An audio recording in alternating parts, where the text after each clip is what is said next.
الشيطان اللعين الرجيم. بسم الله الرحمن الرحيم.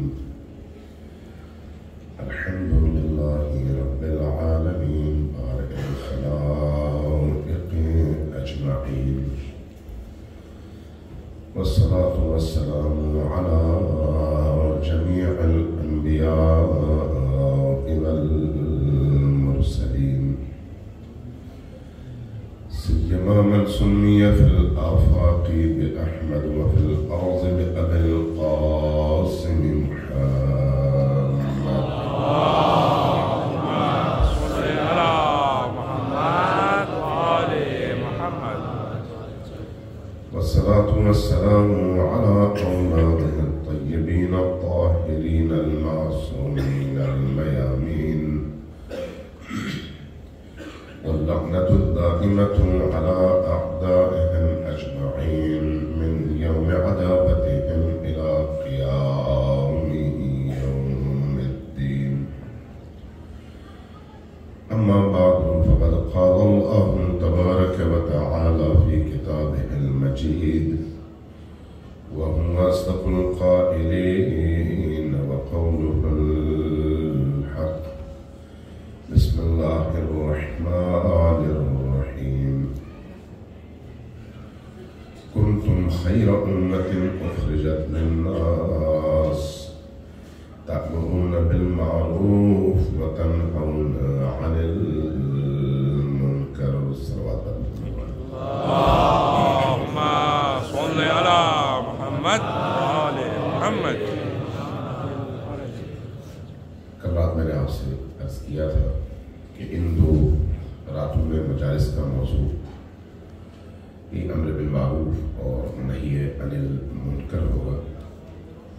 اسی ضمن میں قرآن کریم کی یہ آیت آپ کے سامنے کل تلاوت ہوئی کہ اللہ تبارک و تعالیٰ نے ہمیں خیر امت، بہترین امت قرار دی اور بہترین ہونے کی وجہ بھی بیان کی کہ تم بہترین امت اس لیے ہو کہ تمہارے اندر دو ذمہ داریاں، دو خصوصیات، دو خوبیاں موجود ہیں کہ تم امر بالمعروف کرتے ہو اور نہی عن المنکر کرتے ہو. ان دو خصوصیات کی وجہ سے تم بہترین امت ہو. کل میں نے عرض کیا کہ چونکہ ایک ہے لفظی معنی اور ایک ہے اس کا مفہوم. جب ہم کہتے ہیں کہ آپ چونکہ صدقہ دیتے ہیں اس لیے آپ مجھے پسند ہیں، تو اس کا مطلب یہ ہوگا کہ جو صدقہ نہیں دیتا وہ مجھے پسند نہیں ہے، چونکہ میں نے پسندیدگی کی وجہ صدقے کو قرار دیا ہے. قرآن کریم نے اس امت کو پسند کرنے کی وجہ، خیر امت کہنے کی وجہ بیان کر دیا ہے کہ خیر امت یعنی بہترین امت. گزشتہ جتنی بھی امتیں آئیں ان سب میں آپ بہترین امت ہیں. کیوں؟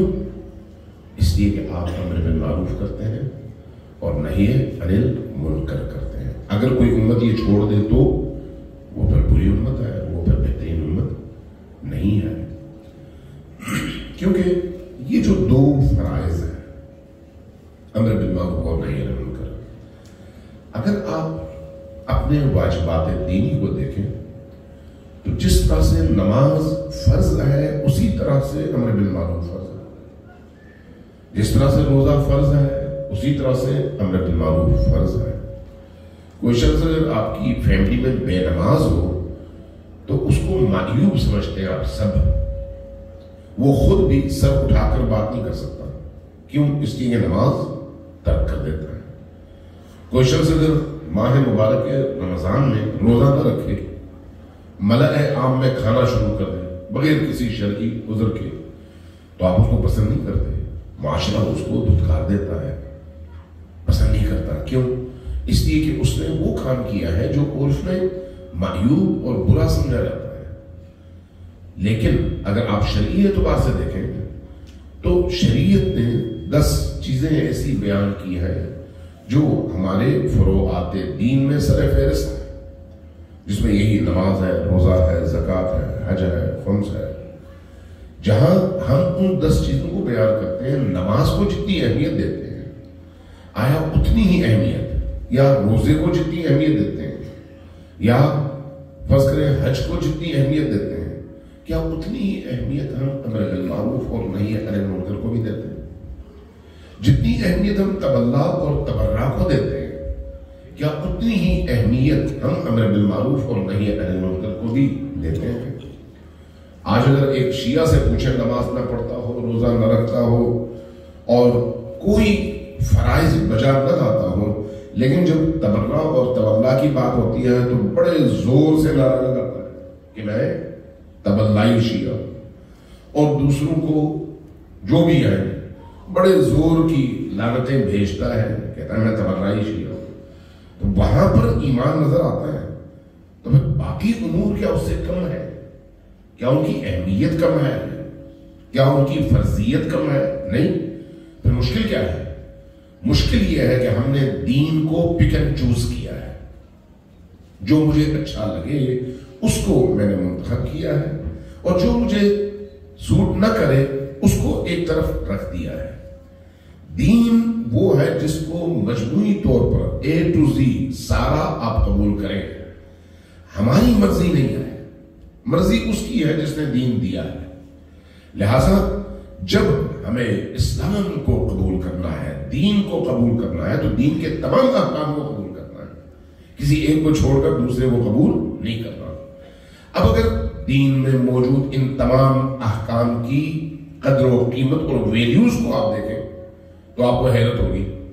اگر تبلا زندہ ہے تو اس کی وجہ امر بالمعروف ہے، تبرع زندہ ہے تو اس کی وجہ امر بالمعروف ہے، جو شیعوں میں سب سے کامن چیز ہے نا، تبلا اور تبرع۔ اگر تبلا اور تبرع زندہ ہے تو اس کی وجہ امر بالمعروف اور نہی عن المنکر، حتیٰ اگر نماز زندہ ہے تو امر بالمعروف کی وجہ سے، نماز زندہ ہے تو نہی عن المنکر کی وجہ سے، حج زندہ ہے تو نہی عن المنکر کی وجہ سے، امر بالمعروف کی وجہ سے، روزہ اگر زندہ ہے تو امر بالمعروف کی وجہ سے، نہی عن المنکر کی وجہ سے، معاشرے میں اگر شرافت زندہ ہوتی ہے تو امر بالمعروف کی وجہ سے، نہی عن المنکر کی وجہ سے، اگر ایک معاشرے کی بہترین تربیت ممکن ہے تو امر بالمعروف کی وجہ سے، نہی عن المنکر کی وجہ سے، اگر ایک گھر کی فضا نورانی ہو سکتی ہے تو امر بالمعروف کی وجہ سے اور نہی عن المنکر کی وجہ سے۔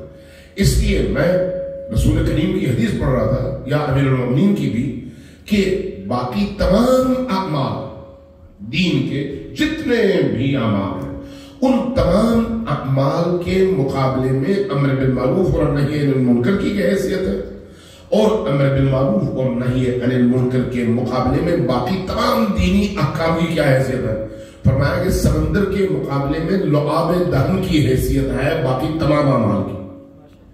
تصور کریں، سمندر کے مقابلے میں لعاب دہن کی جو حیثیت ہے وہی حیثیت امر بالمعروف اور نہی عن المنکر کے مقابلے میں باقی تمام دینی احکام کی ہے۔ کیوں؟ اس لیے کہ اگر آپ کے ہاں معاشرے میں نماز ہے لیکن امر بالمعروف اور نہی عن المنکر نہیں ہے تو وہ نماز ایک پیسے کی نہیں ہے۔ اگر روزہ ہے، امر بالمعروف اور نہی عن المنکر نہیں ہے تو وہ روزہ ایک پیسے کا نہیں ہے۔ حج ہے، امر بالمعروف اور نہی عن المنکر نہیں ہے تو وہ حج ایک پیسے کا نہیں ہے۔ کیوں ایسا ہے؟ اس لیے کہ امر بالمعروف آپ کے معاشرے کے اندر عدل کی حاکمیت کی ضمانت ہے، امر بالمعروف آپ کے معاشرے کے اندر انصاف کی فراہمی کی ضمانت ہے، امر بالمعروف آپ کے معاشرے کے اندر اخلاقیات کے غلبے کی ضمانت ہے، امر بالمعروف آپ کے اندر نیکیوں کے فروغ کی ضمانت ہے، نہی عن المنکر آپ کے معاشرے کے اندر برائیوں کو روکنے کی چابی ہے۔ اگر یہ دو امور زندہ ہیں تو باقی تمام امور زندہ ہیں، اگر یہ دو امور زندہ نہیں ہے تو باقی تمام امور بھی ہونے کے باوجود مردہ ہے۔ حیرت ہوگی آپ کو یہ سن کر کہ یہ کیسی بات ہو رہی ہے، نماز جیسی چیز، روزہ جیسا عمل، حج جیسا عمل، بالکل ہاں۔ اگر امر بالمعروف اور نہی عن المنکر نہیں ہے تو تمام دنیا حاجی بن جائے، روزہ دار بن جائے، نمازی بن جائے، دین کو ایک پیسے کا فائدہ نہیں ہوگا. اس لیے کہ وہ معاشرہ جہاں پر امر بالمعروف نہیں ہوگا، نہی عن المنکر نہیں ہوگا، وہ یزیدی معاشرہ بن جائے گا. یزیدی معاشرے کے اندر نماز بھی ہے، روزہ بھی ہے، حج بھی ہے، باقی تمام عبادات بھی ہے، لیکن چونکہ امر بالمعروف نہیں ہے، نہی عن المنکر نہیں ہے، اس لیے نبی کے بیٹے کو سر کٹانا پڑ جاتا ہے. یہ جو ہم امام حسین علیہ السلام کی تحریک کو پڑھتے اور سنتے ہیں، کیا فرمایا؟ فرمایا الا ترون ان الحق لا يعمل به، کیا تم نہیں دیکھ رہے کہ حق پر عمل نہیں ہو رہا؟ والباطل، اور باطل کو نہیں دیکھ رہے، لا یتناہا عنہ، جو غلط چیزیں ہیں اس سے اجتناب لوگ نہیں کر رہے. نماز تو پڑھ رہے ہیں، روزہ بھی رکھ رہے ہیں، حج بھی کر رہے ہیں، لیکن نہ نیکیوں کا فروغ ہے نہ بدیوں کی روک تھام. الا ترون ان الحق، حق پر عمل نہیں ہو رہا، لا یعمل به، والباطل لا یتناہا عنہ فلیرغب المؤمن. ایسی صورتحال میں جب کسی معاشرے کے اندر حق پر عمل نہ ہو اور باطل سے روکا نہ جائے تو ایک مومن انسان کی زندگی کا تقاضا کیا ہے؟ فَلْيَرْغَبِ الْمُؤْمِنُ فِي لِقَاءِ اللَّهِ مُحِقًّا، اس کو موت کی تمنا کرنی چاہیے، چونکہ ایسے معاشرے میں جینا گویا دھوئیں اور گھٹن کی فضا میں جینا ہے، اور وہ جینا نہیں ہے، سسکتی موت ہے. جہاں پر برائی ہو، جہاں پر ناحق ہو، جہاں پر ناانصافی ہو. اسی لیے امام حسین علیہ السلام کا یہ جملہ جو میں نے کل آپ کی خدمت میں عرض کیا کہ انی لم اخرج اشرا ولا بطرا ولا مفسدا ولا ظالما، میں اس لیے نہیں نکلا کہ معاشرے میں فساد برپا کروں، لوگوں کو ورگلاؤں، لوگوں کو خامخواہ میں اٹھاؤں، معاشرے کے امن کو تباہ کروں، لوگوں کو ایک دوسرے کے پیچھے لگاؤں. نہیں، میرا مقصد یہ نہیں ہے. کیا ہے؟ بل خرجت لطلب الاصلاح فی امت جدی. یہ جو امر بالمعروف اور نہی عن المنکر کے نہ ہونے کی وجہ سے میرے جد کی امت کے اندر فساد پیدا ہوا ہے، یعنی خرابی پیدا ہو گئی ہے، اس خرابی کو کاٹ کر امت کے جسم میں دوبارہ ترمیم کر کے اس کو صحت اور زندگی دوں. امام حسین علیہ السلام اپنے اس قیام کی وجہ بیان کرتے کہ میں معاشرے میں موجود برائیوں کو ختم کرنا چاہتا ہوں. کیسے ختم کریں گے؟ اس کا جواب پھر اسی آیت کے ضمن میں ہے کہ کیسے آپ ختم کریں گے معاشرے کی برائی کو؟ ان آمر بالمعروف و انہا عن المنکر، میں امر بالمعروف کروں گا اور نہی عن المنکر کروں گا. تو یہ جو حسین ابن علی کا مدینہ سے نکلنا ہے مکہ کی طرف، امر بالمعروف ہے، نکلنا نہی عن المنکر ہے، دعوتیں دینا امر بالمعروف ہے، برائیوں سے روکنا نہی عن المنکر ہے. آپ تصور کریں کہ حسین ابن علی جیسی شخصیت نے کس چیز کے لیے جان دیا ہے، کس چیز کے لیے؟ اگر غور کریں تو امام حسین علیہ السلام جب نکلے اس وقت یزید تخت پر حاکم ہو چکا تھا. ذرا سوچیں، کیا نماز پر کسی نے پابندی لگائی تھی؟ کسی مسجد پر پابندی لگی تھی کہ بھئی اس مسجد میں لوگ نماز نہیں پڑھ سکتے؟ نہیں. حج پر کوئی پابندی لگی تھی کہ کسی نے آ کے کہا ہو کہ آپ حج نہیں کر سکتے؟ نہیں، حج پر بھی کوئی پابندی نہیں تھی. کیا زکوٰۃ دینے اور لینے پر پابندی تھی؟ نہیں. کیا روزہ رکھنے پر پابندی تھی؟ نہیں. تو یہ سارے اعمال تو آزاد تھے. حسین ابن علی کو کیوں ضرورت پیش آئی نکلنے کی؟ خاموشی سے بیٹھ جاتے ہیں. نماز لوگ پڑھ رہے ہیں، بس بہت متدین ہو گئے، روزہ لوگ رکھ رہے ہیں، حج پہ لوگ جا رہے ہیں، لیکن یہ سارے اعمال ہو رہے ہیں. حسین کو یہ اعمال نظر نہیں آتے. حسین کہتے ہیں یہ اعمال دین نہیں ہے، ان کے پیچھے جو روح دین ہے وہ ہو تو یہ اعمال ہیں، وہ نہیں ہے تو یہ اعمال بھی نہیں ہے. اس لیے جب نکلتے ہیں تو رخ کہاں کا کرتے ہیں؟ مکہ. مکہ کا کیوں رخ کرتے ہیں؟ سیدھے چلے جاتے عراق. فلسفہ ہے، حکمت ہے، وجہ ہے.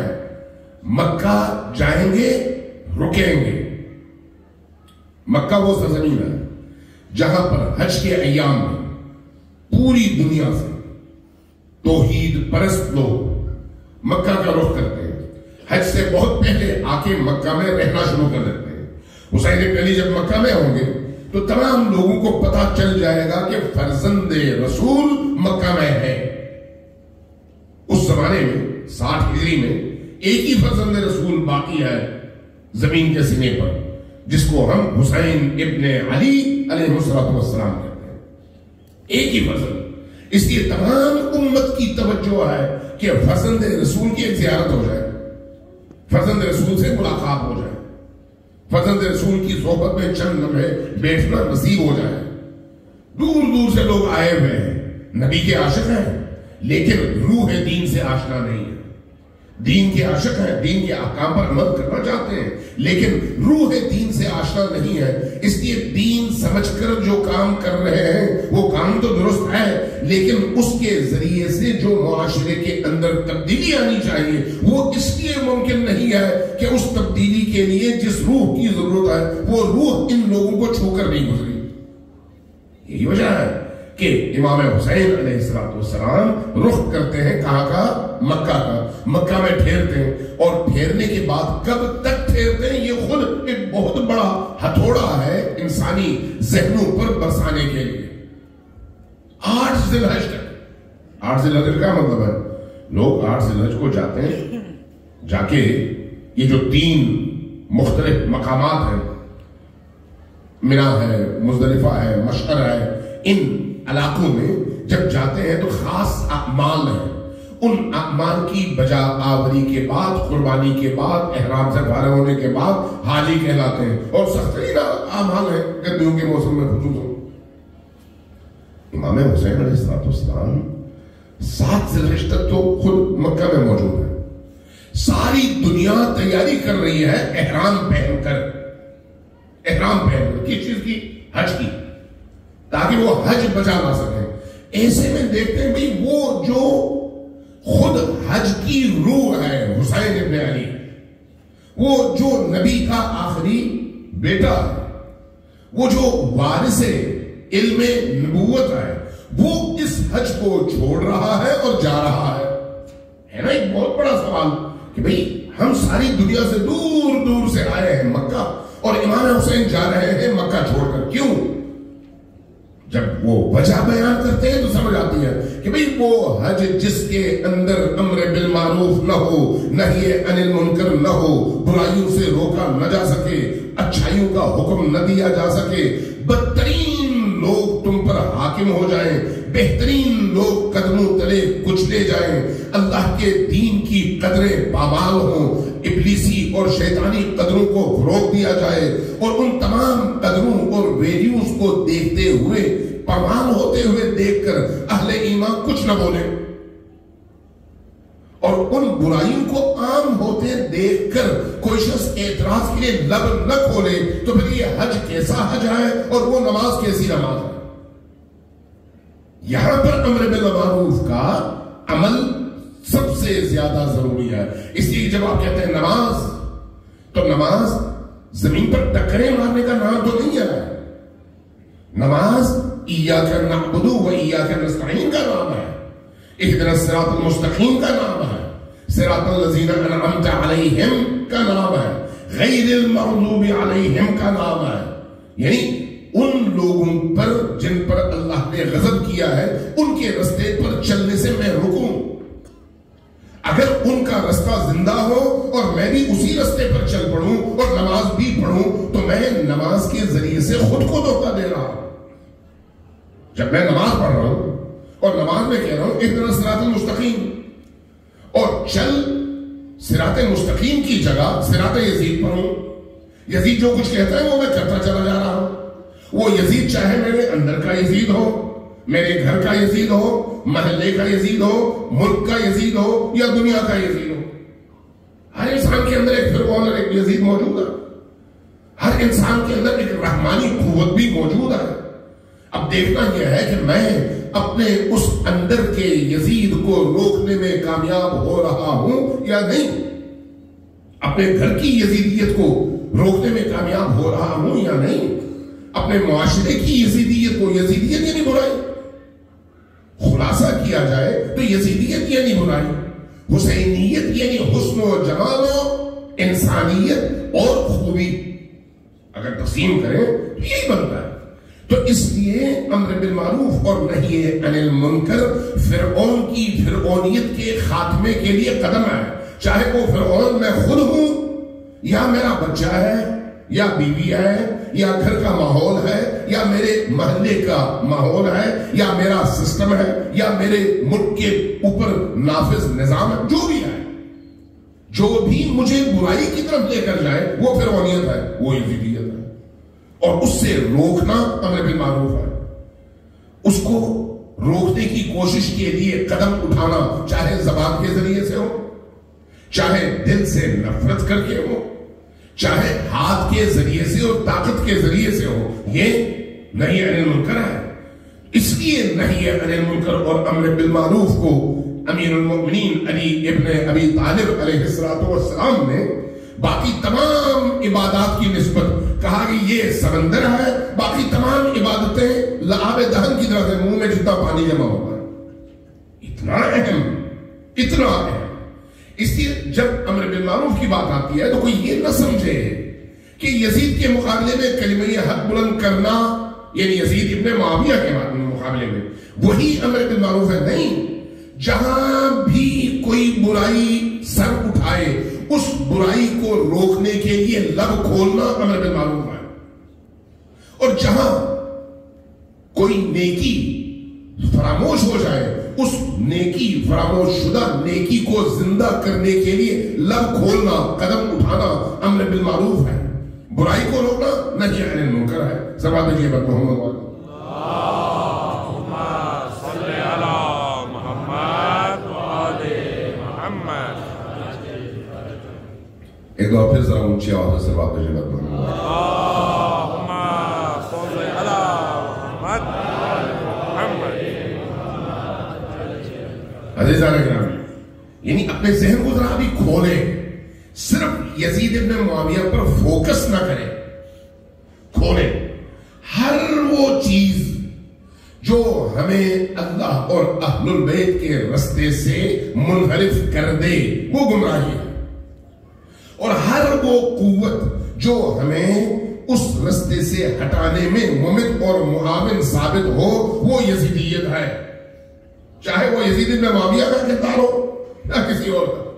بعض اوقات مولویوں کا کردار ایسا ہوتا ہے، یزید دور آئے، بعض اوقات مولویوں کا کردار ایسا ہوتا ہے، بعض اوقات اہل مسجد کا کردار ایسا ہوتا ہے، بعض اوقات ہمارے لیڈرز کا کردار ایسا ہوتا ہے۔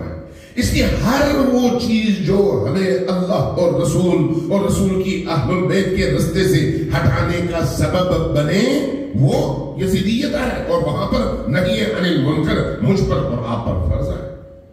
مجھے ایک ہمارے دوست بتا رہے تھے کہ انہوں نے ایک سوال و جواب کا سیشن رکھا آپ کے اسی ملک کے اندر چھوٹے بچوں کے، تو ایک 7 سال کے بچے نے، 7 سال کے بچے کا شعور کتنا ہوتا ہے، اس نے اٹھ کر سوال کیا، 2 سوالات کیے، ایک یہ کہ کیا میں گرل فرینڈ رکھ سکتا ہوں، 7 سال کا بچہ، اور دوسرا کیا میں اس طرح کی واہیات فلمیں دیکھ سکتا ہوں۔ یہ کیوں اس کے ذہن میں یہ بات آئی، کہاں سے آئی، کس کی ذمہ داری تھی اس بچے کو اس طرح کی ناپاک سوچ اور فکر سے روکتا؟ والدین۔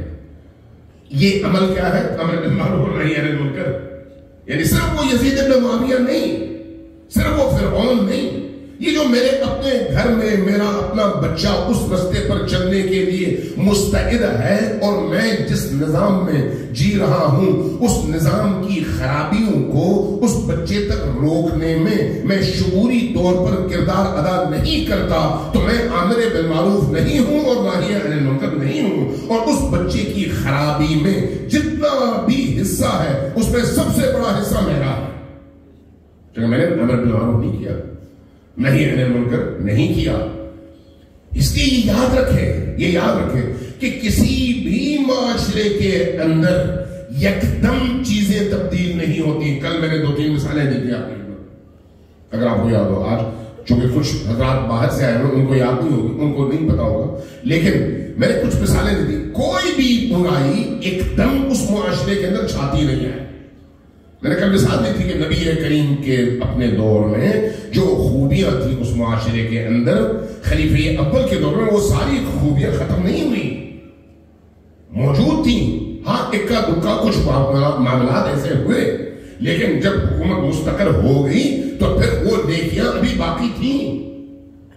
اور جب دوسرے کا دور آیا تو اس میں پہلے کی نسبت خرابیاں نسبتاً بڑھ گئی، لیکن ابھی وہ ساری خرابیاں زندہ نہیں ہوئی. جب تیسرے کی باری آئی تو پھر اوپن ہو گیا، پھر وہاں تک بات پہنچی کہ لوگ اٹھ کھڑے ہوئے. یعنی آہستہ آہستہ سٹیپ بائی سٹیپ، پہلے دن اگر روک دیا جاتا تو دوسرے دن کی باری نہ آتی، دوسرے دن روک دیا جاتا تو تیسرے دن کی باری نہ آتی. اس لیے پہلا مرحلہ زبان ہے کہ زبان سے آنکھ جب دیکھے تو زبان روکے. دوسرا مرحلہ، البتہ پہلا مرحلہ دل ہے، زبان دوسرا مرحلہ ہے. یعنی پہلی دفعہ جب انسان کو اس طرح کا انحراف نظر آئے تو اس کے دل سے فوراً یہ اٹھے کہ یہ غلط ہے. یہ احساس جو اٹھتا ہے دل میں، یہ پہلا مرحلہ ہے. اس کا نتیجہ پھر زبان ہے کہ زبان سے آدمی اس برائی کو روکنے کی کوشش کرے، اور جب زبان سے نہ روکے تو پھر طاقت سے اس کو روکنے کی کوشش کرے. یہ تیسرا مرحلہ ہے. تو اس لیے نبی کریم کے دور میں، امیر المومنین کے دور میں، امام حسن کے دور میں آہستہ آہستہ آہستہ آہستہ یہ برائیاں پھیلتی چلی گئی ہیں، ایک دم نہیں ہوا. اور یہ جو آہستہ آہستہ برائیاں پھیلی ہیں، ان برائیوں نے جب معاشرے کو اس مقام تک پہنچا دیا کہ اب لوگوں کو ایک ایسے آپریشن، سرجیکل آپریشن کی ضرورت تھی. سرجیکل آپریشن میں کاٹ پیٹ زیادہ ہوتی ہے، کاٹ کر اعضاء کو، ایسے آپریشن کی ضرورت تھی جس سے وہ پورا معاشرہ ایک دفعہ دہل جائے، اس طرح سے دہل جائے کہ اس طرح کا آپریشن اس سے پہلے نہ ہوا ہو. یعنی انتہائی قدم، چونکہ وہ انتہائی قدم اس معاشرے کی انتہائی پستی کا رد عمل ہے، اس لیے جہاں برائی اپنے پورے قد کے ساتھ کھڑی ہے، وہیں پر اچھائی کو بھی اپنی پوری طاقت کے ساتھ کھڑے ہونا چاہیے. اور اچھائی کی پوری طاقت کا نام حسین ابن علی ہے. حضرت امام حسین نے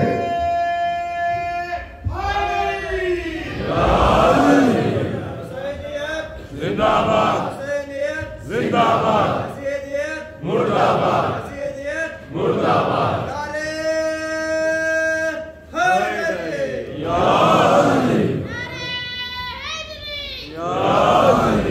اس لیے عزیزان محترم یہ یاد رکھیے کہ امر بالمعروف اور نہی عن المنکر صرف اس معاشرے کو فوکس نہ کرے. ہر دور میں جیسے نماز تب واجب تھی اب بھی واجب ہے، اور وہ نماز تب بھی انہی شرائط کے ساتھ واجب تھی جن شرائط کے ساتھ آج ہے. نبی کریم پر جو نماز اتاری گئی اس نماز میں حکم یہ تھا کہ اس نماز کو اتنی طاقتور ہونی چاہیے کہ یہ نماز آپ کو درست رستے پر گامزن رکھ سکے اور برے رستے سے روک سکے.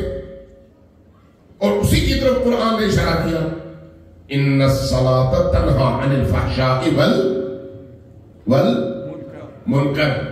یعنی نماز وہ ہے جو برائیوں سے، منکرات سے، فحشاء سے، بے حیائی سے، نافرمانی سے روکتی ہے. تب بھی روکتی تھی، اب بھی روکتی ہے. تب بھی جو نہ روکے وہ نماز نہ تھی، اب بھی جو نہ روکے وہ نماز نہیں ہے. تو تب کے یزید کے لیے ہم کہیں کہ وہ برا تھا، اب کے یزید کے لیے کیسے ہم کہہ سکتے ہیں یہ اچھا ہے؟ نماز تو وہی ہے، حکم تو وہی ہے. اگر میں نماز پڑھ رہا ہوں لیکن بے حیائی سے نہ خود کو، نہ اپنے بیوی بچوں کو، نہ اپنے متعلقین کو روک نہیں پاتا تو پھر میری یہ نماز وہ نماز نہیں ہے جو مجھ پر فرض کی گئی تھی. وہ نماز، وہ بارود نماز نہیں ہے. اس لیے یہ یاد رکھیں کہ امر بالمعروف وہ صرف ماضی کو سامنے رکھتے ہوئے نہیں، ہر حال میں، ہر فرد پر، ہر زمانے میں اور ہر حال میں، ہر کیفیت میں فرض فرض ہے جس طرح سے نماز فرض ہے. اس لیے یہ جو امر بالمعروف ہم کرتے ہیں، یہ امر بالمعروف یا نہی عن المنکر ہم میں سے ہر فرد کی ذمہ داری ہے، جس طرح سے نماز اور روزہ ہر فرد کی ذمہ داری ہے. ہر فرد، یعنی اس میں مستثنا نہیں ہے ایک نے کیا تو دوسرے سے مستثنا ہے، نہیں، ایسا نہیں ہے. نماز جنازہ میں اگر کوئی شخص پڑھ دے، ایک پڑھ دے، دو بندے پڑھ دیں تو باقی لوگوں پر فرض نہیں ہے. لیکن یہ جو امر بالمعروف ہے نہی عن المنکر ہے، یہ سب پر فرض ہے. جو جتنا زیادہ مؤثر ہے اتنا اس پر زیادہ فرض ہے.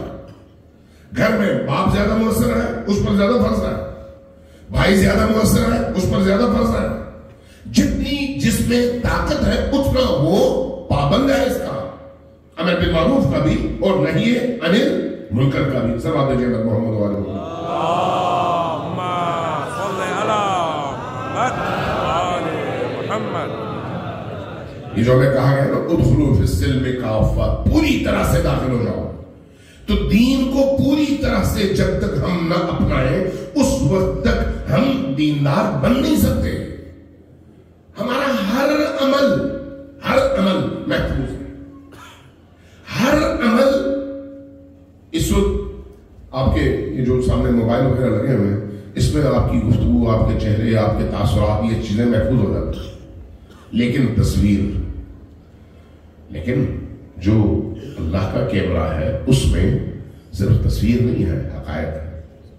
وہ حقائق سامنے ہے، محفوظ ہے، کہیں نہیں جاتے.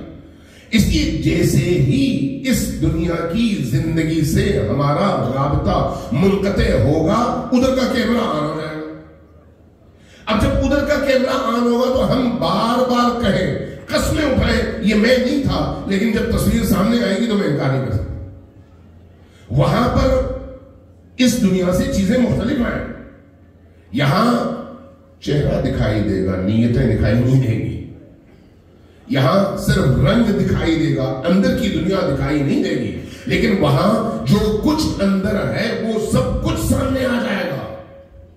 اب اگر وہ ولایت علی ہے تو وہ ولایت علی بھی سامنے آ جائے گی، اور اگر علی کے دشمنوں کی ولایت ہے تو وہ بھی سامنے آ جائے گی. پاکیزگی ہے تو وہ بھی سامنے آئے گی، نجاستیں ہیں تو وہ بھی سامنے آئے گی. جس کے اندر ایمان جتنا مضبوط ہوگا وہ اتنا ہی زیادہ دین کے ان احکام کا عمل پیرا نظر آ رہا ہوگا، ادھر بھی اور ادھر بھی. یہاں پر ہو سکتا ہے ہم ظاہر کو دیکھ کر فیصلے کریں، لیکن وہاں پر ظاہر کو دیکھ کر فیصلے نہیں ہیں، وہاں پر حقائق کی بنیاد پر فیصلے ہیں. یہاں پر ہو سکتا ہے ہم بعض چیزوں کو کہیں یہ بہت اہم ہے اور بعض چیزوں کو نظر انداز کر دیں. بعض لوگوں کی معاشرتی حیثیت اور سٹیٹس کو دیکھ کر فیصلے کریں، بعض لوگوں کو قربت اور رشتہ داریوں کی بنیاد پر ان کو ہم سٹیٹس دینے کی کوشش کریں. لیکن وہاں پر یہ تعلقات کوئی کام نہیں آئیں گے. وہاں پر وہی تعلق کام آئے گا جو اللہ سے اور اللہ کے رسول سے اور اہل البیت سے ہے. اور وہ جو اہل البیت سے تعلق ہے اس تعلق کو خالص ہونا چاہیے. اور خالص تعلق میں انسان کا ہم و غم اور اس کی زندگی کا سب سے بڑا درد یہ ہونا چاہیے کہ اس عمل سے آیا اہل البیت راضی ہیں یا نہیں ہیں. اگر وہ راضی ہے تو 100 دفعہ کریں، 1000 دفعہ کریں، کروڑ دفعہ کریں. راضی نہیں ہے تو آدھی بار بھی نہ کریں، 25% بھی نہ کریں، چونکہ وہ راضی نہیں ہے. اس لیے آج کے دور میں امر بالمعروف اور نہی عن المنکر ہماری سب سے بڑی ضرورت ہے. سب سے بڑی ضرورت اجتماعی میدان میں بھی اور انفرادی میدان میں بھی. اس کو میں پھر بار بار کہہ رہا ہوں کہ اس کو فوکس صرف کربلا پہ نہ کریں، زندگی کے تمام مراحل میں. آج کل بھی میں نے شاید یا پرسوں عرض کیا تھا، غزہ کے لیے آواز اٹھانا یہ امر بالمعروف اور نہی عن المنکر ہے. جیسے امام حسین علیہ السلام نے خود اٹھایا، یہ ہے. اگر کوئی ڈر کی وجہ سے نہیں کرتا تو یہ غلط ہے. پھر یہ کم از کم روح کے معاملے میں حسین سے جڑا ہوا نہیں ہے. حسین ابن علی جرأت کا نام ہے، شجاعت کا نام ہے، حوصلے کا نام ہے، ہمت کا نام ہے، سربلندی کا نام ہے، استقامت کا نام ہے، اور اللہ کے لیے سب کچھ کٹانے کا نام ہے، سب کچھ دینے کا نام ہے. لہذا جس کے دل میں حسین زندہ ہوتا ہے اس کے دل میں پھر خوف نام کی کوئی چیز نہیں ہوتی. ہاں مصلحت اپنی جگہ وہ ایک الگ چیپٹر ہے، لیکن خوف کی وجہ سے کسی فرض کو ترک کرنا یہ کم از کم حسین کے مکتب میں قابل قبول نہیں آیا. اسی طرح سے بے حیائی کے مقابلے میں خاموشی جرم ہے. حسین ابن علی کی نگاہ میں جرم ہے، بہت بڑا جرم ہے، بہت بڑا جرم ہے. میں اسے کچھ دن پہلے اس میں کافی پڑھ رہا تھا، اس کی ایک روایت پڑھ رہا تھا، تو میں نے دیکھا صحابی ہے کہتا ہے کہ مجھ سے غلطی ہو گئی، مجھ سے غلطی ہوئی اور اس غلطی کے بعد اگلے دن توبہ کر کے میں امام صادق علیہ السلام کی بارگاہ میں حاضر ہوا. اللہم صلی علی محمد آل محمد. ابھی میں بیٹھا نہیں تھا کہ امام نے میرے چہرے کی طرف دیکھا اور فرمایا ہمارے شیعہ ایسا کام کبھی نہیں کرتے. کہنے لگا میرے لیے اتنا ہی کافی تھا کہ میں امام صادق علیہ السلام کا شیعہ تھا، لیکن اس کام کے بجا آوری کے بعد ان کی شیعیت اور ان کی ولایت سے نکل گیا. توبہ میں نے کیا تو واپس آ گیا. کوئی بھی وہ کام جو اہل البیت کی ولایت سے نکال دے اس کو ہر صورت میں روکنا چاہیے، اور اس کے مقابلے میں انسان کو پورے ایمانی طاقت کے ساتھ کھڑے ہو جانا چاہیے. انسان کے اندر کی جو کیفیات ہے ان کی تربیت سب سے زیادہ ضروری ہے. اس میں جو ہماری سب سے بڑی مشکل ہے وہ ہماری اندر باطن کی تربیت ہے. یہ جو تربیت ہے یہ اگر ہو جائے تو بہت سارے مسائل حل ہیں، بہت سارے مسائل. ہم ظواہر کے پیچھے لگ گئے ہیں لیکن باطن سے غافل ہو گئے. آپ یہاں پر بھی اور پاکستان میں بھی باقی علاقوں میں بھی قربانی کرتے ہیں، لیکن قربانی بکرے کو بھیڑ کو کاٹ کر تو کرتے ہیں لیکن اپنا اسماعیل کاٹ کر نہیں. حضرت ابراہیم نے جو قربانی دی ہے وہ بکرے کی قربانی نہیں دی، اسماعیل کی قربانی دی ہے. اسماعیل کی قربانی کا کیا مطلب ہے؟ بیٹا نہیں، جذبات، خواہشات، محبوب، وہ چیز جس سے سب سے زیادہ محبت ہو. اللہ نے حضرت ابراہیم سے وہ نعمت مانگی قربانی کے لیے جو ابراہیم کی زندگی میں تمام نعمتوں سے اور تمام محبتوں سے زیادہ محبوب تھی، اور وہ ان کا بیٹا تھا. انہوں نے اپنے بیٹے کی قربانی ملنے سے بیٹا نہیں بلکہ اس کائنات میں سب سے محبوب چیز کے طور پر اللہ کی بارگاہ میں پیش کیا. حضرت اسماعیل سے بڑھ کر کوئی چیز ابراہیم کو پسند نہیں آئے، اور اللہ نے بھی وہی چیز مانگی ہے جو سب سے زیادہ محبوب ہو.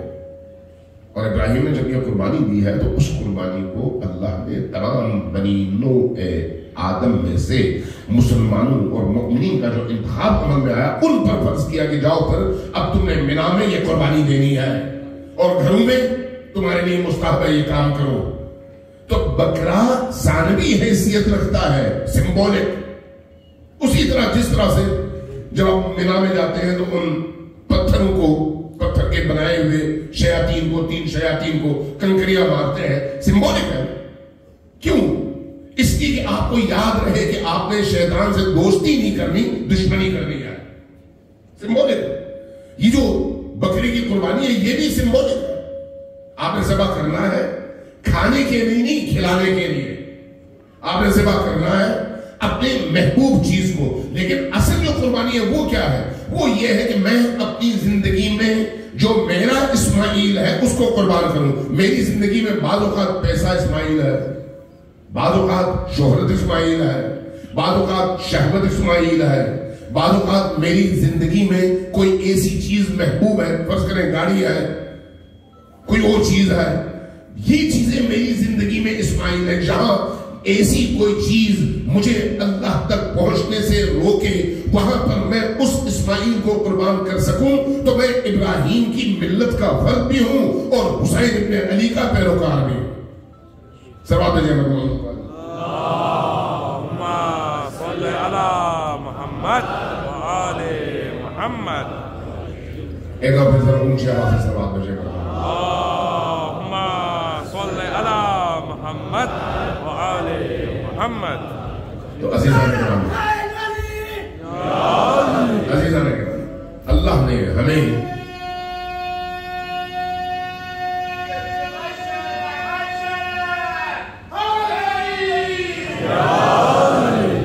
اللہ نے ہمیں اہل البیت کی صورت میں جس عظیم ترین نعمت سے نوازا ہے، اس نعمت کا تقاضا یہ ہے کہ ہماری زندگی باطنی طور پر اتنی مضبوط ہو کہ ہم جہاں اہل البیت کی حرمت کا معاملہ ہو وہاں پر اہل البیت کے دفاع کے لیے کھڑے ہو سکتے۔ اہل البیت کی حرمت کا مطلب کیا ہے؟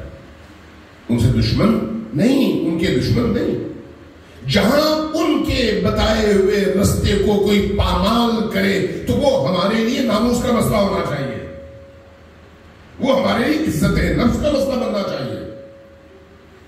اگر کوئی شخص ہمارے والدین، ہمارے بزرگوں کی کسی روایت کو توڑ دے تو ہمیں برا لگتا ہے اور ہم لڑنے کے لیے کھڑے ہو جاتے ہیں۔ امام حسین علیہ السلام نے نبی کریم کی دی ہوئی اس روش اور دین کو زندہ رکھنے کے لیے اتنی بڑی قربانی دیا ہے، اور آج مجھے اور آپ کو جو اسلام کا شرف ملا ہے، اسلام کا شرف اور امیر المؤمنین کی ولایت اور ایمان کا جو شرف ملا ہے، یہ کوئی چھوٹا شرف تو نہیں ہے۔ آپ کو ان ممالک میں آنے کے بعد زیادہ یہ احساس ہوتا ہوگا کہ اللہ تبارک و تعالیٰ نے اسلام کی صورت میں کتنا قیمتی اور کتنا پاکیزہ دین ہمیں عطا کیا ہے۔ یہ ہوتا ہے اکثر اوقات میں آدمی کہتا ہے خدا کا شکر ہے کہ اللہ نے ہمیں ایمان کے کسی گھر میں پیدا کیا ہے، ورنہ ہم کیا کرتے ہیں؟ جب آپ اپنے ارد گرد موجود لوگوں کو، ان کے کلچر کو، ان کے اندر نجاستوں کو، پاکیزگی کو، جو ان کی روشیں ہیں ان کو دیکھتے ہیں تو اکثر آپ دل میں یہ سوچتے ہیں خدا کا شکر ہے کہ اللہ تبارک و تعالیٰ نے ہمیں مومن اور مسلمان گھرانے میں پیدا کیا ہے۔ یہ بہت بڑا انعام ہے۔ اس انعام کی حفاظت تب ممکن ہے جب آپ اسی ایمان اور دین کے تقاضوں کو زندہ رکھ سکیں۔ سلام دیجیے محمد و آل محمد۔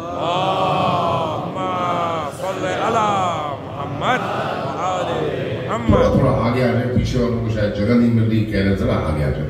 سلام دیجیے محمد و آل محمد۔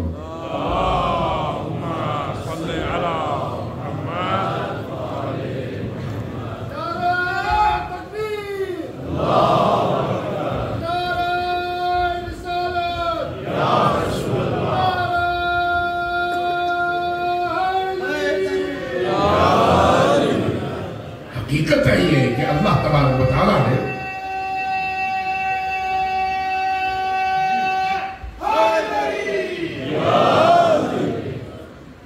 جو کائنات میں سب سے بڑا انعام ہے وہ ولایت علی اور آل علی کی صورت میں ہمیں عطا کیا ہے۔ سب سے بڑا انعام، اس سے بڑھ کر کوئی نعمت اس کائنات میں موجود نہیں ہے علی کی ولایت سے۔ اور یہ میں کوئی مبالغتاً کوئی جملہ نہیں کہہ رہا، اس کائنات میں اللہ کی جتنی نعمتیں ہیں وہ نعمتیں جب تک علی کی ولایت نہ ہو ان نعمتوں کی حیثیت زیرو کی ہے، اور علی کی ولایت آتی ہے تو ان نعمتوں کو قیمت ملتی ہے۔ علی کی ولایت وہ عظیم ترین سرمایہ ہے۔ یہ جو قرآن نے کہا الیوم اکملت لکم دینکم واتممت علیکم نعمتی، یعنی اتمام نعمت علی کے ذریعے سے ممکن ہے، ورنہ ممکن نہیں ہے۔ اس لیے علی کی پیروکاری، علی کا حب، علی کی محبت، علی کا عشق اور آل علی کی محبت اللہ نے آپ کے دلوں میں ڈالی ہے اور آپ کو اس کی بنیاد پر زندگی عطا کی ہے، تو اس سے بڑھ کر اور کون سی نعمت ہو سکتی ہے؟ اس نعمت کو ضائع ہونے سے کب بچایا جا سکتا ہے؟ جب انسان امر بالمعروف کرے، جب انسان نہی عن المنکر کرے۔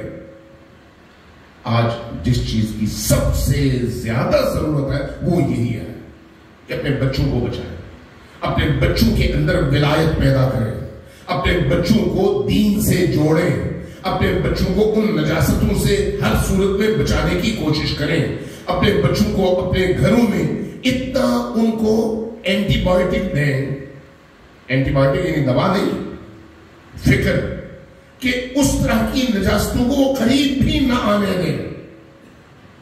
میں نے ایسے بڑے لوگ دیکھے ہیں، میں چونکہ دیکھ چکا ہوں اس لیے بات آپ سے عرض کر رہا ہوں، بغیر دیکھے نہیں، بعض اوقات ہم جب آپس میں اس طرح سے بات کرتے ہیں کہتے ہیں اس معاشرے کے اندر بڑا مشکل ہے.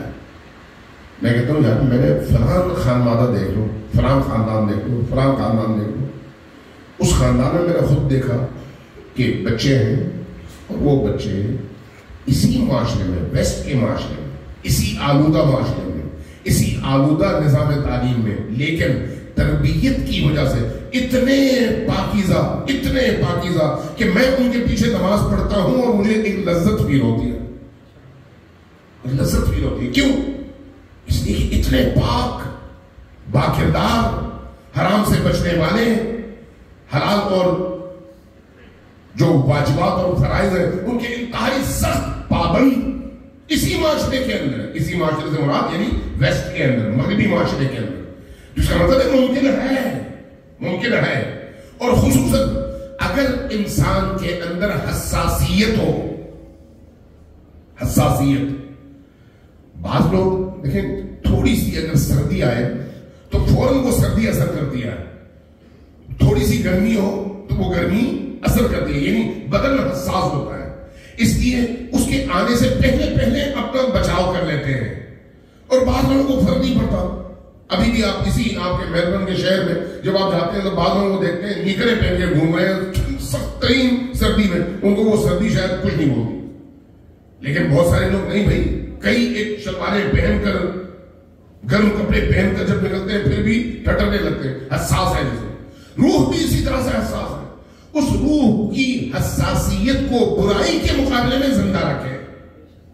برائی کے مقابلے میں بچے کی روح کو حساس بنائیں, لیکن برائی کے مقابلے میں بنائیں. اچھائیوں کے مقابلے میں اس کے اندر گنجائش پیدا کریں. وہ درگزر کرنا سیکھے, معاف کرنا سیکھے, دوسروں کی غلطیوں سے چشم پوشی کرنا سیکھے, دوسرے اگر کوئی زیادتی کر جائیں تو ان کو معاف کرنا سیکھیں. یہ قلب کی وسعت ہے. لیکن اس کے مقابلے میں کوئی برائی سامنے آئے, اس برائی کے اثرات سے خود کو بچانا بھی سیکھے, اور اس برائی کے آنے سے پہلے خود کو بچانے کے لیے اقدام کرنا بھی سیکھے. تربیت, ان چیزوں کی طرف اگر توجہ ہوگی تو جب تک آپ کا اپنا کوئی تعلیم اور تربیت کا نظام باہر نہیں بنتا, کم از کم گھر کی سطح پہ آپ اپنے بچوں کو ان چیزوں سے بچا سکتے ہیں. اور امر بالمعروف اور نہی عن المنکر کی ایک مصداق یہ ہے, اپنے گھر کے اندر بیویوں کے حقوق, بچوں کے حقوق, شوہروں کے حقوق, اور ایک دوسرے کے ساتھ درگزر سے کام لینا, ایک دوسرے کی غلطیوں سے حتی الامکان چشم پوشی کرنا. 2-3 جگہ مختلف جگہوں میں, یہاں پر شاید نہیں لیکن باقی جگہوں میں میں نے عرض کیا ہے, یہاں پر میں صرف اشارہ کر کے گزرتا ہوں. بعض اوقات کوئی ایک نیا سینٹر بنتا ہے تو ہمارے پرانے سینٹر کے دوستوں کو غصہ آتا ہے, دیکھو ہمارے مقابلے میں فلان سینٹر بن گیا. نہیں بھی اس طرح سے نہ سوچے نا, اس کو مثبت انداز میں سوچے. آبادی بڑھ گئی ہے, فاصلے زیادہ ہیں, لوگوں کی ضرورتیں زیادہ ہیں. جب لوگوں کی ضرورتیں بڑھ گئی ہیں تو ایک دکان کم ہے, دوسری بھی بننی چاہیے, دوسری کم ہے, تیسری بھی بننی چاہیے. سینٹر جتنے بھی بڑے اچھی بات ہے, مراکز جتنے بھی بڑے اچھی بات ہے, ایک شرط کے ساتھ کہ آپس میں نہ ٹکرائیں بلکہ دین کے دشمنوں سے ٹکرائیں. آپس میں ایک دوسرے سے تعاون کرنا سیکھیں. قرآن کریم نے تعاونوا علی البر والتقوی ولا تعاونوا علی الاثم والعدوان کہہ کر لائن جو ہے ڈرا کر دیا ہے, بتا دیا ہے کہ نیکیوں کے کاموں میں کبھی بھی ٹکراؤ نہیں ہوتا. سب آپ نے محمد و آل محمد.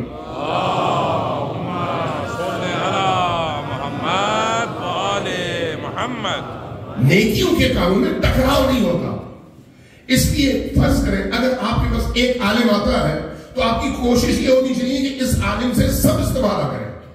آپ کے پاس ایک علم آتا ہے, استفادہ کرنے کی کوشش سب کے لیے ہونی چاہیے, سب اس سے استفادہ کریں. ایک نیکی آپ کے پاس آتی ہے تو آپ کو چاہیے کہ سب تک پہنچائیں. حیوانات سے سیکھیں, حیوانات سے بزرگواری سیکھیں, بڑھاپن سیکھیں. آپ مرغیاں اگر آپ نے اپنے گھروں میں پالی ہوتے ہیں تو جب مرغا اور مرغی میں بڑا فرق ہے. مرغی ایک دوسرے سے لڑتی رہتی ہے کھانے کے لیے, یہ اپنی طرف کھینچے گی, دوسرا اپنی طرف, یہ کھائے گی تو دوسرا اس کو چونچ مارے گی، لیکن مرغا اس میں بڑاپن ہوتا ہے، مردانگی ہوتی ہے.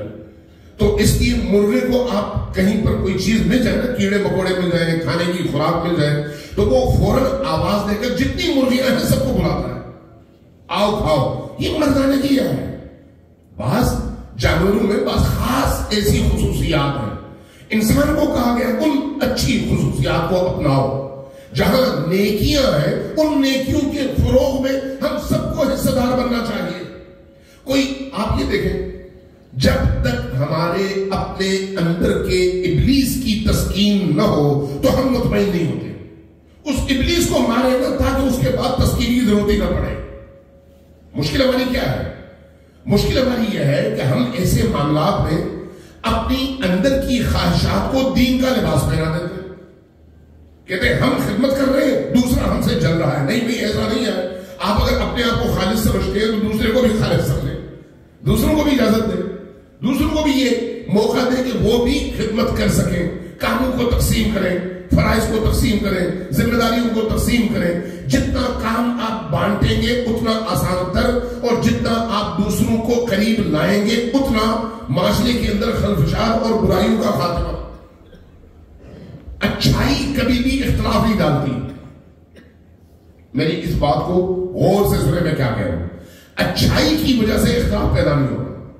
اختلاف ہمیشہ برائی کی وجہ سے پیدا ہوتا ہے، ہمیشہ. میں آپ سے ایک سوال کرتا ہوں، اگر آپ یہاں سے ایک قافلے کی صورت میں جائیں کربلا، اللہ نصیب فرمائے 50 آدمیوں کا قافلہ اور 50 خواتین کا ہو، خواتین والے پورشن میں اور مرد والے پورشن میں. یہ جو 50 لوگ ہیں یہ اگر جائیں امام حسین کی بارگاہ میں، ان میں سے 2-3 وہاں پر رو رو کے غش کر جائیں، باقی لوگ ہلکا روئے. 2-4 ایسے ہوں جن کو رونا ہی نہ آئے. مجھے یہ بتائیں، جن کو رونا نہیں آیا ان کو رونے والوں پر غصہ آئے گا یا رشک آئے گا؟ رشک آئے گا. کیوں رشک آئے گا؟ وہ جو رو رو کے غش کھا کے گرے ہیں ان کے لیے ان کے اندر محبت پیدا ہوگی یا بغض پیدا ہوگا کہ مجھے کیوں نہیں ہوا اور اس کو کیوں ہوا؟ جی، رشک پیدا ہوگا، محبت پیدا ہوگی، ایک عقیدت پیدا ہوگی، یار یہ بندے کتنے پاکیزہ ہیں. کیوں؟ اس لیے کہ حسین ابن علی کا کوئی بھی کام وہ انسان کے اندر وسعت پیدا کرتا ہے، تنگی پیدا نہیں کرتا. کوئی بھی کام نیکی کی وجہ سے تنگی پیدا نہیں ہوتی. کوئی بندہ زیادہ صدقہ دے رہا ہو تو اس کے زیادہ صدقہ دینے سے دوسرے کو تکلیف نہیں ہوتی، خوشی ہوتی ہے. لیکن اگر وہ سب سے پاؤں تک بت پرست ہو تو پھر اس کی بات ہو. اس لیے جب خدا کا کوئی کام ہو، اہل البیت کا کوئی کام ہو، نیکیوں کا کوئی کام ہو، تو وہ نیکیوں کے کام اگر واقعی خدا کے لیے ہے تو ہمیں جوڑتے ہیں. اس لیے امام خمینی کا ایک جملہ ہے، وہ کہا کرتے تھے ان کی تقریروں میں نے سنا تھا آج سے 30 سال پہلے 35 سال پہلے. وہ کہا کرتے تھے کہ اگر 1,24,000 انبیاء 1,24,000 انبیاء ایک شہر میں 1,000 سال رہے، کبھی ان کے درمیان جھگڑا پیدا نہیں ہوگا. کیوں؟ اس لیے کہ انبیاء کا کام ہی اللہ کے دین کی ترویج ہے. ہر ایک جب اللہ کے کام کو آگے بڑھانا چاہتا ہے تو پھر اختلاف کا کوئی مسئلہ ہی پیدا نہیں ہوتا. اختلاف کہاں پر پیدا ہوتا ہے؟ جب میں اپنے کام کو آگے بڑھانا چاہوں، جب میں اپنے آپ کو آگے رکھنا چاہوں. دین کے کاموں میں دین آگے ہے، میں نہیں. جب ایسا ہوگا تو نتیجتاً اس معاشرے کے اندر محبتیں بڑھیں گی. آبادی بڑھ رہی ہے، سینٹرز میں اضافہ ہونا چاہیے. مجھے صادق آل محمد علیہ السلام کی ایک حدیث یاد آ گئی. اللہم صل علی محمد وآل محمد. امام غالباً زرارہ کے ساتھ جا رہے تھے، غالباً مجھے ایگزیکٹ یاد نہیں ہے، بہت عرصے پہلے میں دیکھی تھی. جا رہے تھے کہیں پر رستے میں دیکھا کہ ایک آبادی ہے، چھوٹی سی آبادی. پوچھا کہ یہ کون سی آبادی ہے؟ پتا چلا کہ یہ فلان آبادی ہے، فلان قبیلے کے لوگ ہیں. کیسے لوگ ہیں؟ کہا کہ جناب رسول اللہ یہ آپ سے بڑا بغض رکھتے ہیں اور دشمن ہیں آپ کے. اچھا، ہاتھ اٹھایا, دعا فرمائی, خدایا ان کو متفرق نہ کرنا, ان کو یہیں پر جمائے رکھنا. آگے بڑھ گئے. صحابی سوچتے رہے کہ امام نے ان کو کیسی دعا دی ہے کہ ان کو متفرق نہ کرے, ان کو جمائے رکھ. کچھ آگے بڑھے, ایک اور آبادی ملی. اس آبادی کو دیکھا, پوچھا کہ یہ کس کی آبادی ہے, کون سی آبادی ہے؟ کہا فلان قبیلہ ہے. اچھا کیسے لوگ ہیں؟ یہ اپنا رسول اللہ, یہ آپ کے بڑے عاشق ہیں, آپ کے مولائی ہیں, آپ کی ولایت میں داخل لوگ ہیں.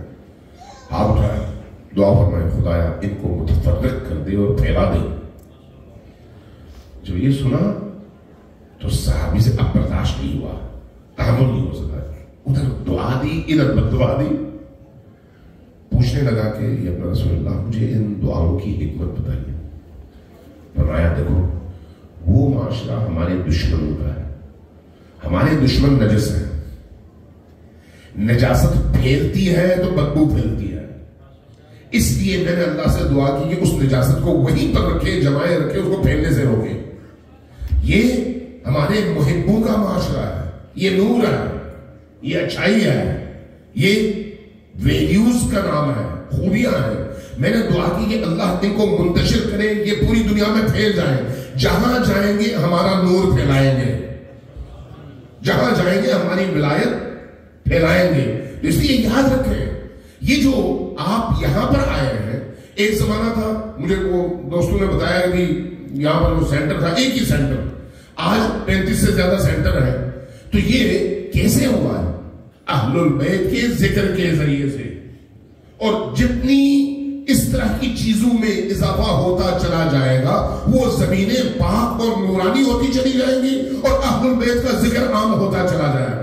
محمد و آل محمد بلند صلوات. اللہم صل علی محمد و آل محمد.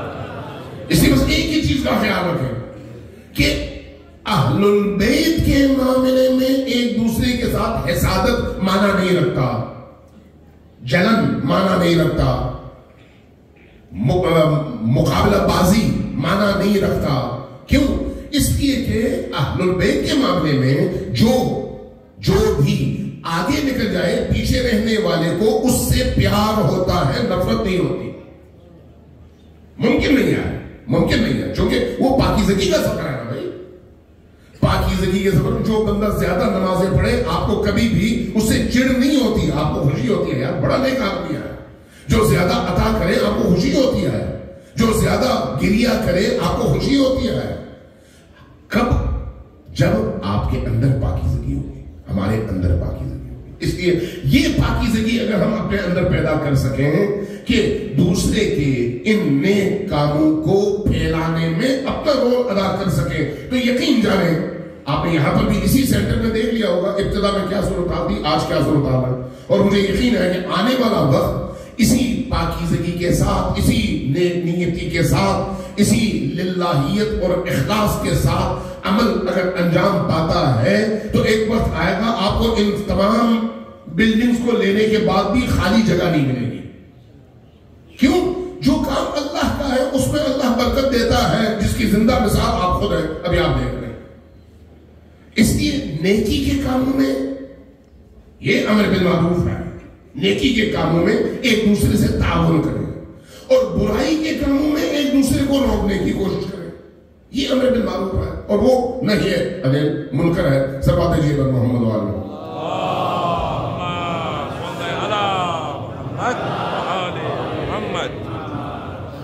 عزیزان گرامی, آج چونکہ آخری مجلس ہے اس لیے 2-4 جملے مسائل کے میں عرض کروں آپ کی خدمت میں, چونکہ یہ ایام سخت ایام ہے, اہل البیت کے حوالے سے بڑے ہی سخت ایام.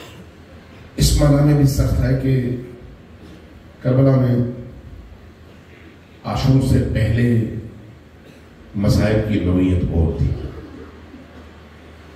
عاشور کے دن مسائل کی نوعیت بدل گئی ہے, لیکن عاشور کے بعد جو مسائل ہیں وہ پھر بے نظیر ہیں, بے مثال ہیں. ایسے مسائل ہیں کہ انسان ان مسائل کو دیکھ کر سوچتا ہے کہ اہل بیت کی جگہ کوئی اور ہوتے تو کیا ہوتا.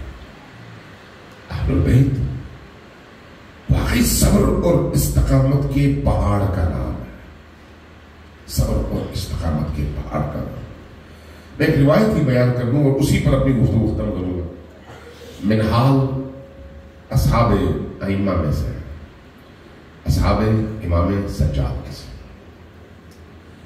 آپ نے سنا ہوگا کہ منہال پہنچے مدینہ میں واقع عاشورہ کے تقریباً 35 سال بعد۔ آپ نے سنا ہوگا دوسروں سے کہ علماء بیان کرتے ہیں کہ امام سجاد علیہ السلام، روایات میں بھی ہے، امام سجاد علیہ السلام کربلا کے واقعے کے بعد ہمیشہ روتے تھے، ہمیشہ گریہ فرماتے تھے، اور صرف گریہ نہیں، خون کے آنسو روتے تھے، خون کے آنسو۔ کچھ لوگ نجف میں آیت اللہ العظمیٰ حکیم کے پاس آئے، عرض کیا کہ ہم نے سنا ہے کہ امام سجاد خون کے آنسو روتے رہے، کیا یہ حقیقت ہے یا مبالغہ ہے؟ جب یہ کہا تو آیت اللہ العظمیٰ حکیم نے سر جھکایا، سر جھکانے کے بعد کچھ دیر روتے رہے۔ جب وہ روئے تو اطراف میں موجود محفل کے باقی لوگوں نے بھی رونا شروع کر دیا۔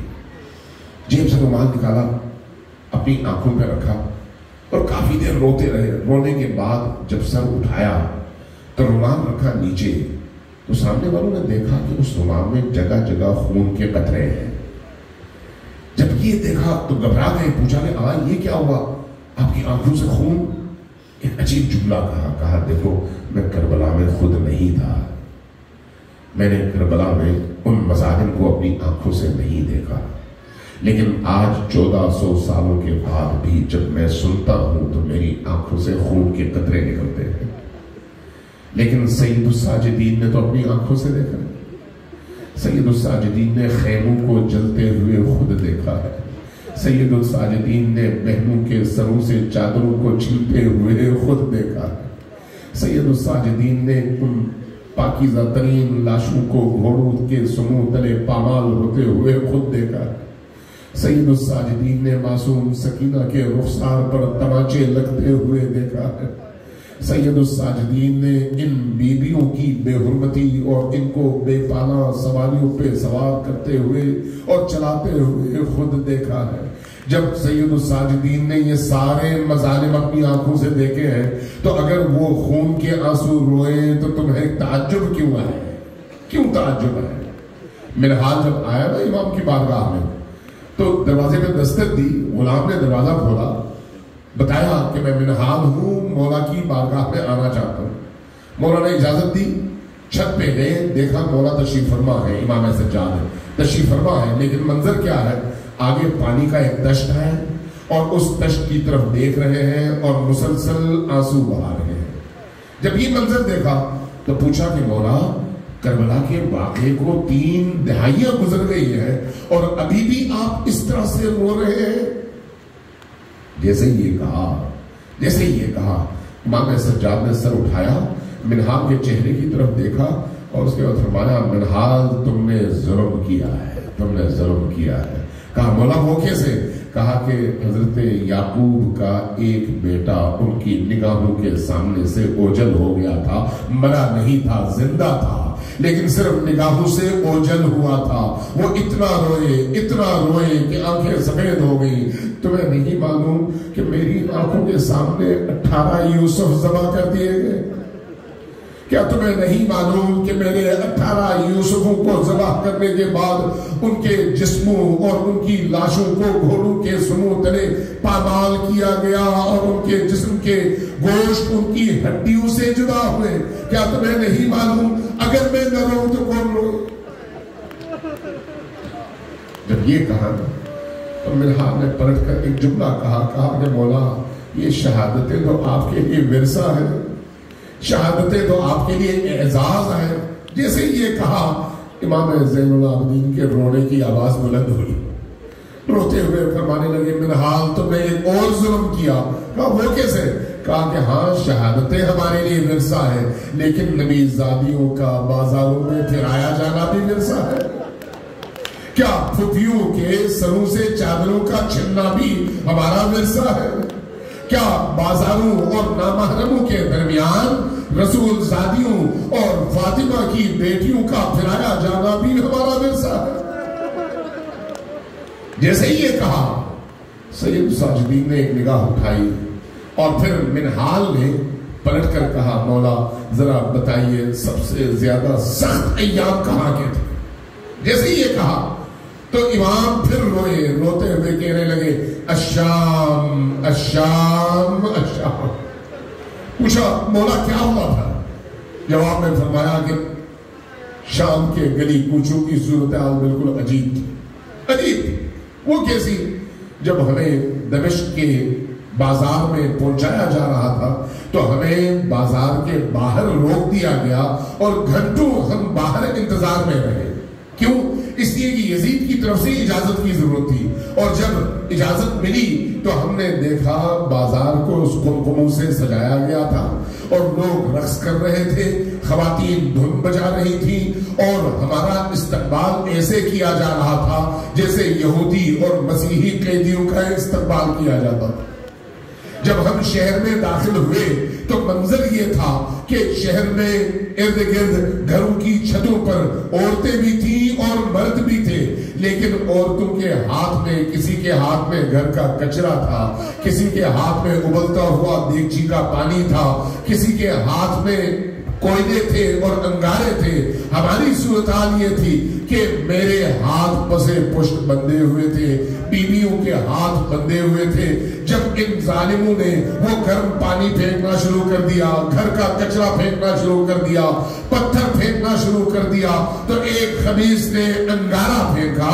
وہ جب انگارہ مجھ پر گرا تو میرے کپڑوں کو آگ لگی۔ اب ذرا سوچو کہ جب ہاتھ بندھے ہوئے ہو تو اس صورت میں انسان کیسے اپنے آپ کو آگ کے شعلوں سے بچا سکتا ہے؟ جب یہ بیان کیا تھا اس کے بعد کہا اس کے علاوہ بھی کوئی تھا؟ فرمایا کہ ہاں ایک منظر بڑا ہی سخت تھا۔ وہ کیا تھا؟ وہ یہ تھا کہ جب ہمیں بازار میں داخل کیا گیا تو اس وقت تمام بازار کے ان تماشائیوں کی نگاہیں ہمارے شہداء کے سروں پر تھی۔ جب ان کی نگاہیں ان سروں پر اٹکتی تھی اس کے بعد پھر ان کی نگاہیں وہاں سے ہماری ان بیویوں کی طرف آ جاتی تھی۔ اس لیے میری بہنیں، میری پھوپھیاں اس وجہ سے بہت پریشان تھی۔ ایک دفعہ میں نے دیکھا کہ زینب کبریٰ شمر کے قریب گئی اور کہا اے شمر تمہیں آل محمد کی حرمت کا واسطہ ان سروں کو ذرا دور لے جاؤ تاکہ ان سروں کو دیکھ کر ان کی نگاہیں ہماری طرف نہ آئیں۔ شمر نے ایک نگاہ اٹھائی، دیکھا اور اس کے بعد باقی تمام لوگوں سے کہا کہ سارے سر ایک جگہ جمع کریں۔ جب سارے سر ایک جگہ جمع ہوئے تو ان کو لا کر ان بیویوں کے درمیان میں کھڑا کیا گیا تاکہ ان سروں کو بھی لوگ دیکھیں اور ان بیویوں کو بھی دیکھیں۔ وہ بیویاں جن کو دن کی روشنی نے نہیں دیکھا تھا آج دمشق کے بازاروں میں نامحرموں کے اس مجمع میں ان کے سر دیکھے جا رہے تھے اور ان کے چہرے دیکھے جا رہے۔ اِنَّا لِلَّهِ وَإِنَّا إِلَيْهِ رَاجِعُونَ وَسَيَعْلَمُ الَّذِينَ ظَلَمُوا أَيَّ مُنقَلِبٍ يَنقَلِبُونَ نَسْأَلُكَ اللَّهُمَّ وَنَدْعُوكَ بِاسْمِكَ الْعَظِيمِ الْأَعْظَمِ الْأَعَزِّ الْأَجَلِّ الْأَكْرَمِ۔ سب مل کر اونچی آواز سے 10 بار ہاتھ اٹھائیے، یا اللہ یا اللہ یا اللہ یا اللہ یا اللہ یا اللہ یا اللہ یا اللہ یا اللہ یا اللہ۔ سب ہاتھ اٹھا کر اونچی آواز سے، چونکہ آج 13ویں ہے یعنی شہدائے کربلا کی صدموں کی مجلس ہے، دعائیں قبول ہونے کی راتیں ہیں۔ آپ کے دل ٹوٹے ہوئے ہیں، آنکھیں اشکبار ہیں، دل کربلا کا صحن بن چکا ہے، حرم حسینی بن چکا ہے۔ ان ٹوٹے ہوئے قلوب پر فرشتے نازل ہوتے ہیں، تو اس لیے دعاؤں کی اجابت کے لیے اونچی آواز سے آمین کہیں۔ بہت سارے لوگوں نے دعا کی درخواست کی ہے، بعض بیٹیوں نے اولاد کی کے لیے آپ کی دعاؤں کی درخواست کی ہے، بعض بچیاں مریض ہیں ان مریضوں کی شفا کے لیے آپ سے درخواست کی گئی ہے، بعض مومنین ہاسپٹل میں ہیں، بچے ہاسپٹل میں ہیں، اور ان کے ماؤں نے، ان کے باپ نے دعا کی درخواست کی ہے، تو آج کی اس مجلس کی دعائیں ایسی ہوں کہ وہ سب شفا لے کر جائیں. اس لیے ہاتھ اٹھا کر اونچی آواز سے آمین کہیں. بارہا تمام مریضوں کو شفا یاب فرما، تمام منظورین کو شفا عطا فرما، تمام ملتمسین دعا کی حاجات کو قبول فرما، تمام مریضوں کو، ماؤں کو، بیٹیوں کو، بچوں کو صحت یاب فرما. بارہا جن ماؤں کے ہاں اولادیں نہیں ہیں، جن بچیوں کو اللہ نے اولاد نہیں دی، خدایا تجھے کربلا والوں کا واسطہ انہیں اولاد صالح اور اولاد سالم عطا فرما. جو لوگ پریشان حال ہیں ان کی پریشانیوں کو دور فرما. جن کے گھروں میں مشکلات ہیں، مادی اور مالی مشکلات، ان کو توانگری اور ان کو وسعت رزق عطا فرما. باقا ہم سب بیمار ہیں، ہمارے دل بیمار ہیں، ہماری فکریں بیمار ہیں، ہمارا باطن بیمار ہے. خدایا تجھے حسین کی اس پاکیزگی کا واسطہ ہم سب کے قلوب کو منور اور مطہر فرما. خدایا ہمیں تقوی، پاکیزگی اور تیری راہ میں قدم اٹھانے کی توفیق عطا فرما. بالا ہمارے بچوں کی تمام شرور سے حفاظت فرما. ہمارے نوجوانوں کی اخلاقی تربیت کی ہمیں توفیق عطا فرما. بالا ائمہ اہل البیت کے ان مومن گھرانوں کے بچوں کو ان برائیوں سے ہر صورت میں محفوظ اور بچا کر قرار دے. بالا ہم سب کو علی کی راہ میں جینا اور علی کی راہ میں مرنا نصیب فرما. بالا تمام دشمنان اسلام کو رسوا اور نابود فرما. غزہ کے مسلمانوں کو، مظلومین کو فتح و نصرت عطا فرما. بالا ظالموں کو ان کے انجام تک پہنچا دے. بالا دنیا میں جہاں کہیں پر بھی ان مظلوموں کی حمایت کے لیے مجاہدین اسلام اور اللہ کے تیرے نیک بندے کھڑے ہیں، ان سب کو فتح و نصرت عطا فرما. ہمیں بھی نیکوں کا ساتھ دینے اور برے لوگوں کے مقابلے میں کھڑے ہونے کی توفیق عطا فرما. بالا ہمیں ایمان، ہمیں عمل کی سلامتی اور ایمان کی سلامتی عطا فرما. بالا جب تک ہم زندہ ہیں علی کے رستے پر زندگی عطا فرما. مرنے لگے تو علی کی راہ میں موت نصیب فرما. بالا مرتے وقت علی کا دیدار ہم سب کو نصیب فرما. قبر میں حسین ابن علی کی زیارت بھی اور شفاعت بھی نصیب فرما. بالا ہمارے جتنے بھی مرحومین دنیا سے گزر چکے ہیں ان سب کو حسین ابن علی کے سائے میں برزخ کی نورانیت عطا فرما. ان کی برزخی زندگی کی مشکلات کو دور فرما. ان کے گناہوں کی مغفرت فرما. بالا ہم سب کو عالم محشر میں بی بی دو عالم کی شفاعت نصیب فرما. بالا امام زمان کے قلب مبارک کو ہم سب سے راضی فرما. امام کے ظہور میں تاجیل فرما. ہمیں ان کے آوان و انصار میں شمار فرما. ہمیں ہمیشہ انہی کے رستے پر گامزن رہنے اور استقامت دکھانے کی توفیق عطا فرما. جو دوست احباب اس مرکز کے لیے دن رات محنت کر رہے ہیں ان سب کی توفیقات خیر میں اضافہ فرما. بالا اس مرکز کو مزید معنویت، مزید توفیق عطا فرما. بالا ہمارے تمام دینی مراکز کو کامیابیاں نصیب فرما. اخلاص کے ساتھ حسین کا ذکر عام کرنے کی توفیق عطا فرما. حسین کے پیغام کو سب تک پہنچانے کی توفیق عطا فرما. بالا ہمیں اپنے بچوں کو دین کی طرف راغب کرنے، دینی علوم کی طرف راغب کرنے اور ان کی فکر اور ان کے دلوں کو دین سے جوڑنے کی توفیق نصیب فرما. بالا اس مجمع پر، ان تمام عزاداروں پر، شرکائے مجلس پر اپنی رحمتیں نازل فرما. ہمیں اپنی رحمت واسعہ میں قرار دے. دنیا میں حسین ابن علی کی زیارت اور آخرت میں حسین ابن علی کی شفاعت ہم سب کو نصیب فرما. ربنا تقبل منا انك انت السميع العليم برحمتك يا ارحم الراحمين وصلی اللہ علی محمد وآلہ الطاہرین. ان تمام دعاؤں کی اجابت کے لیے وعجل فرجهم کے ساتھ سب مل کر 3 بار اونچی آواز سے صلوات محمد